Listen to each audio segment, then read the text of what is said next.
Good morning, everyone, and welcome. Chanukah is tonight.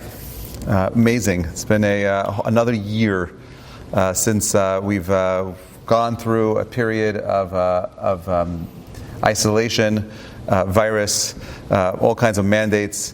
We're celebrating a day of light, a day that's able to remind us of this power of breaking out of darkness and bringing light into the world.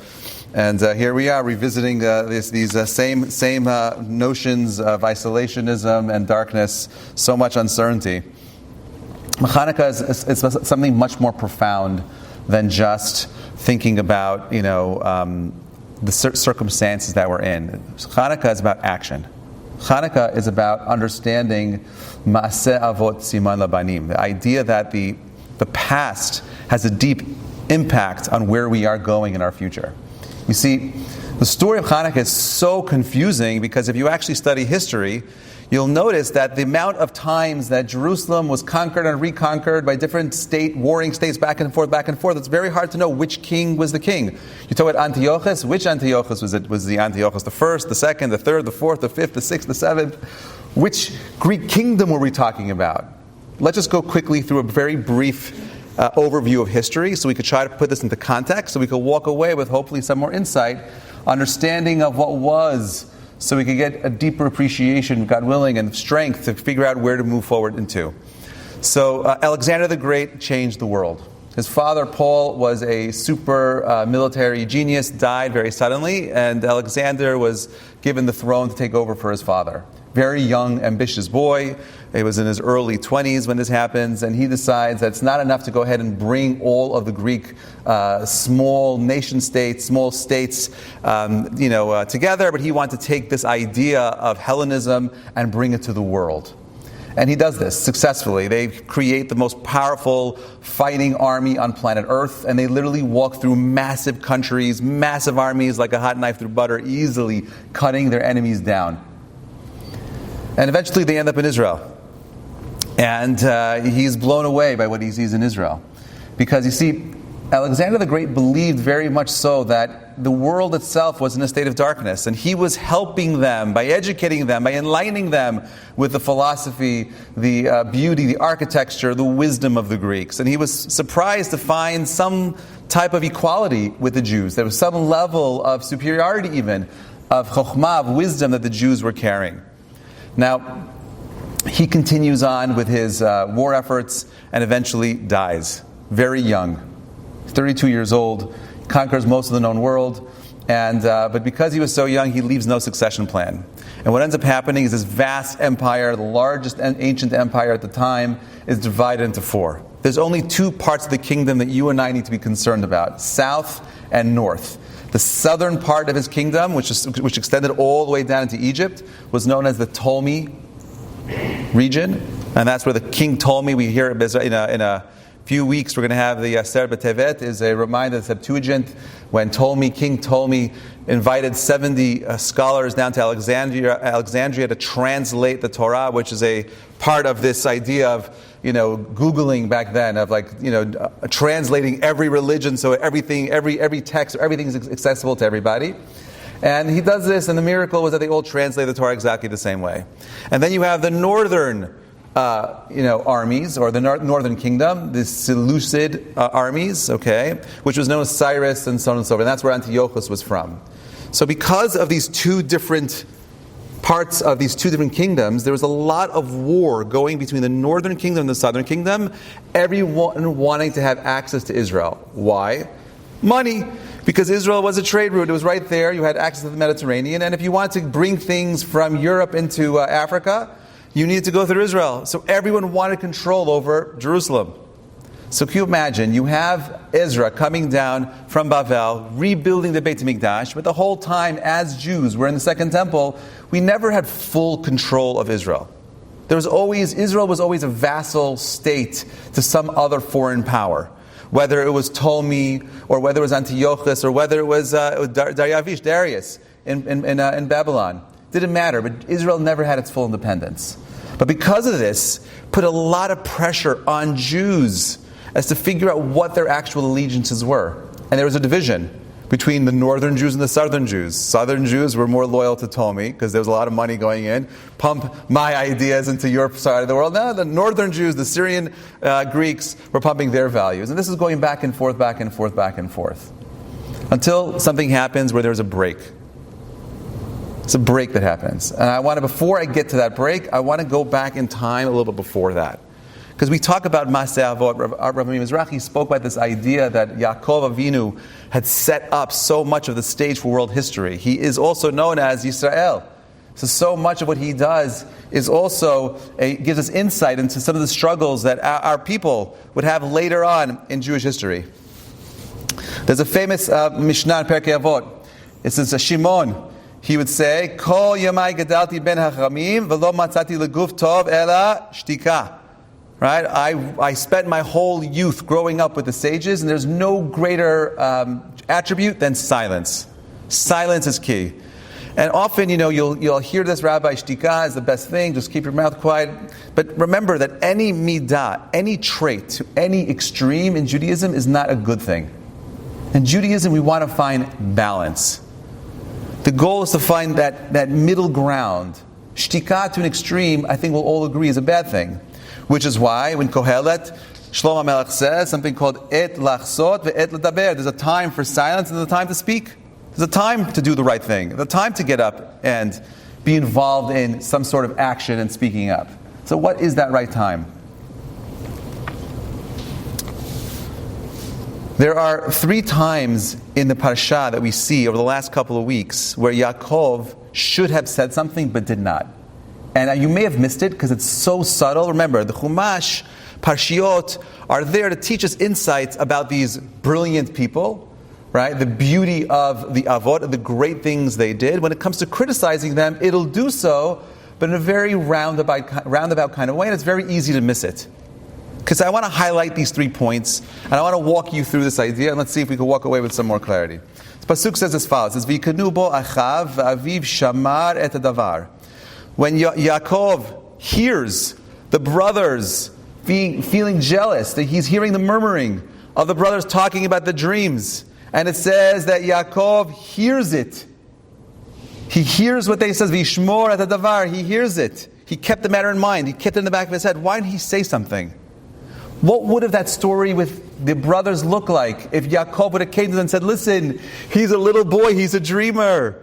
Don't take it to heart. Why are you getting so excited? Why didn't they come and talk to him and say, Dad, what are we going to do with him? Where was that opportunity as a father to come down and say, hey guys, I see what's brewing. He kept silent. And we know what happens next. We know where the story goes. But what would have happened in the story had it been a little different? Had he spoken up and said, listen guys, this family meeting, we're getting together right now. Let's talk about what's going on. Let's talk about the situation that we're in right now. We could figure out a way of dealing with this. There's no reason to go ahead and allow this to fester. He didn't believe that their emotions would move them to the point of taking arms against their own brother and threaten to kill him. He didn't believe it. But he kept it in the back of his head. He didn't say anything. Pasuk is not Sam saying it for no reason. The verse is saying it because it wants you to be mindful that this was an opportunity for him to say something, but what did he do? Shtika. He kept quiet. Second time, Yaakov Shema Kitima et Dinah. He hears about this horrific episode that his daughter Dinah, she was raped, she was abused. Bito banav hayu mikneh b'sadeh v'hechrish Yaakov ad ba'am. And Yaakov kept silent until they came home. He didn't say anything again. Hey, you hear this horrible thing? Where's the plan of action? Why does Yaakov keep quiet? Why does he say something? Maybe had he said something, Shimon and Levi would not have gone to war and taken matters into their own hands. Maybe that whole situation would have played out very differently had Yaakov stood up and said something, but he didn't. It's another episode with Reuven. V'hi b'shochen Yisrael ba'aretz, hi v'yelech Reuven v'yishkav el pila pilegesh avi v'yishma Yisrael. Reuven is upset that Yaakov moves his main bed into the tent of Bilhah, his maidservant, Rachel's maidservant. And he's insulted that my father would go ahead and move into the maidservant's quarters and not in with my mother, who's a primary imah, a primary mother. So what does he do? He gets up and he moves the bed for him. Now, would Reuven have done that if Rachel was still alive? No. Reuven sees an opportunity to bully someone, right? There was no one there to stop him, and he takes advantage. And what does Yaakov do? He listens, Vishma Yisrael, he hears it. He hears what happens. At the end of his life, we know about the criticism he gives to the brothers. He knows about all the details. He tells each of them, you could have done, you should have been, and so on and so forth. But had Yaakov stood up to the tyrants of his own children, to Yosef, right? The brothers bullied Yosef. That whole episode would have changed. Dinah, who knows what would have happened there? Reuven, the whole thing would have changed. He kept quiet so many times. And we know what happens when we live in a world of silence. It was 70 plus years ago in the Holocaust, where Jews heard about the reports of Jews being round up in the concentration camps. People said, it's not true. I don't believe it. It's impossible. No one spoke up. No one stood up. What's happening right now with Israel on campuses? BDS. Who's saying anything? Who's getting up? How many Jewish kids walk onto campus and don't even know how to articulate an argument or have the courage to stand up to people who are spreading lies? Where do we get that courage from? If we don't stand up, if we don't speak up, who's going to do it for us? Are we going to be silent? We know what happens with silence. We know where it leads. It leads to 18 million people dying and no one batting a lash about it. Until the very end. At the end of the war, we're like, oh wow, this is all true, I guess. But when you find the courage to speak, a time for words, you change history. We change the world. And this is what happens with Mattatyahu. Mattatyahu is a Kohen who comes from a noble family, and he's living in Modin, and they have a Hellenistic Jew who's coming from Syria to collect tribute to the king, to Antiochus. And he's saying, okay, we'll pay our taxes, but what are you doing right now? You have this construction crew outside in the middle of the town square. What are you doing? He says, we're building a special bima. We're building an altar to one of our Greek gods. And says, you're doing what? He's like, forget about the taxes. We're going to war. And he kills this man. He kills him. Chayav mitah, he says. This guy, you're dead. And then there's a little mini war that happens in Modin, where all of the sons of Mattatyahu get up and they kill the small little armies that are there with him, and they go into hiding. 1 year after this moment in Modin happens, Mattatyahu dies. And he gives over this new responsibility of carrying out this war against the Greeks to Yehuda, whose name was Maccabee. Right? So there's lots of different ideas of where the word Maccabee comes from, but most people seem to say that it's an acronym of Mi Kamocha Be'elim Amonai. This is the words that Moshe uttered by Az Yashir. We say it before Shemon Esrei. Right? Before the silent Amidah, we say, Mi Kamocha Be'elim. Who is like you, God? Who can compare to you? Norah. God is awesome. He's amazing. Right? We talk about the greatness of God. We talk about the greatness of responsibility that we as human beings have who are created in the image of God. So he's known as Maccabee. He's the Maccabee. What's his responsibility? His responsibility is to bring order back into a world that's gone to chaos. Well, how is there chaos if the Hellenists believed in beauty and in wisdom? You see, when we live in a society where there's only one conversation, there's only one way of celebrating your faith, there's only one truth, you're looking at a very dark time. It's called the Dark Ages. Because we say Shivim Panim Torah, there's 70 different faces Torah. Truth has different faces. You have Sephardic Jews and you have Ashkenazi Jews. You have Hasidic Jews. You have all kinds of different Jews with different aspects of truth. I would never tell someone who does not eat kidneyot on Pesach that he's doing something wrong. Just like someone who eats kidneyot on Pesach, he has the right to do so. We have different truths in the world, different halachot, different principles that help guide our own lives. Yehuda takes up the mantle. What does he do? He's ready to go to battle. He's ready to stand up for what he believes in. He's ready to go ahead and take this message of standing up and not remaining silent, because he understood right then and there the amount of assimilation that was happening for the Jews in Israel. Had he remained silent, he would have been responsible for the destruction of our people. Think about it for a moment. There are very few nations on planet Earth that had the courage to stand up to the Greek machine. There are very few nations on planet Earth that were able to stand up to the Roman armies. But you and I are still here today for a reason. You're here because you came from people who were not silent. You come from people who understood when it was a time to get up and speak up and do something about it, take action. We live in a time where we need people to have the courage to get up and stand up and speak. But that courage comes from having clarity. The courage comes from having a deep understanding of what it means to be Jewish, having deep pride in our faith, in our heritage, in our customs. And that's beginning to wane. It's slowly disappearing. We're watching it happen.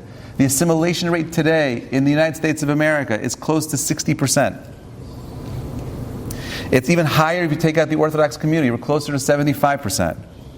Which means we're going to lose three quarters, 75%. We're going to lose 3/4 of the Jewish people in a generation. Who's left? The people that are sitting in this room today, the people that are watching this today, it's you. You guys are left. That's what's here. That's what we have together. When we're standing up tonight to light the Chanukah, it's not just lighting a candle in your home. You're making a statement. You're making a statement about what you believe in.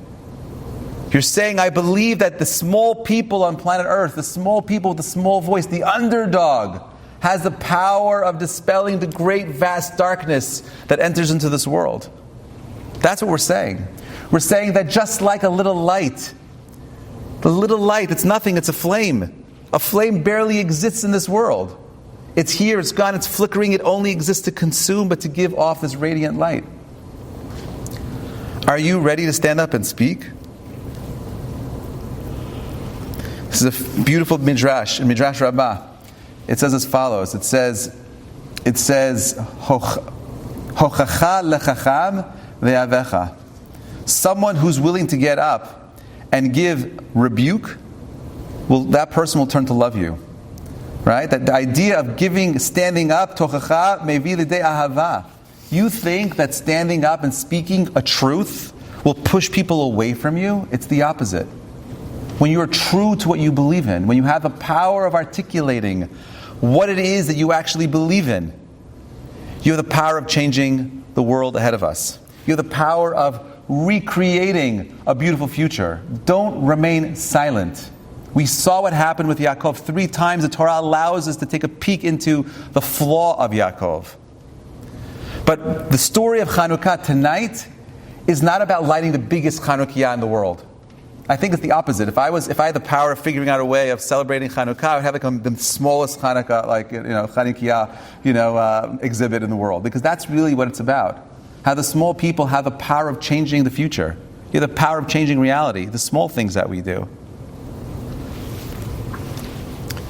Yeshayahu said it the best. He says, "Laman Sion lo echaseh, u'laman Yerushalayim lo eshkot." For the sake of Zion, Yerushalayim, I'm not going to be silent. For the sake of Yerushalayim, I will not be still.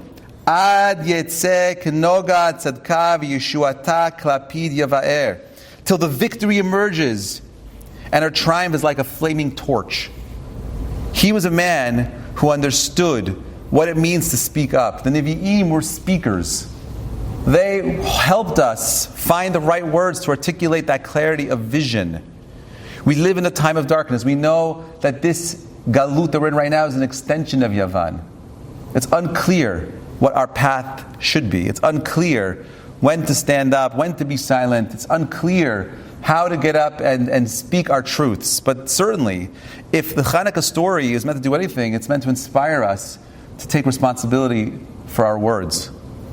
How many of you can properly articulate what the Chanukah story is about? What the miracle of Chanukah is? How many of us just do the thing? We come, we light the Chanukah, our kids do it, we're the presents, the sufganiyot, the dreidel, all beautiful things. But at the core of what the holiday is, it's a rabbinic holiday. We're celebrating something very profound and very deep. And at the very least, if you're not willing to commit to the understanding of the deeper esoteric aspects of it, at least understand the historical aspects of it. Look back a little bit about where we came from and what they did and ask why. And what would the story have looked like if Mattatyahu did not stand up and take to arms? What would the story look like if Yehuda Maccabee did not have the courage to continue his father's work? For 150 years, the Maccabees ruled in Yerushalayim. There was moments of peace. There was moments of clarity. But we lost it. We're still in Galut. A Bet Knesset is a Mikdash Me'at. It's a mini sanctuary. Edmond Safra understood that the way in which you can silently go ahead and inspire the people is by creating a meeting place. It's a meeting place. It's an assembly. Knesset is an assembly place. What do we do here? We pray, but we also think. We also try to find the right words to articulate what it is that we believe in and what we don't believe in. There's no greater time to ask yourselves, are you ready to be an activist? You want to be inspired? You want to get up and do something? Now, my friends, is the time to take to action. Wait too long and you allow the darkness to envelop the light. How do you start? The small little things that we do, like the small little flame, every single day, a little by little by little by little, it grows greater and greater and greater. Chanukah Sameach, everybody. Thank you so much.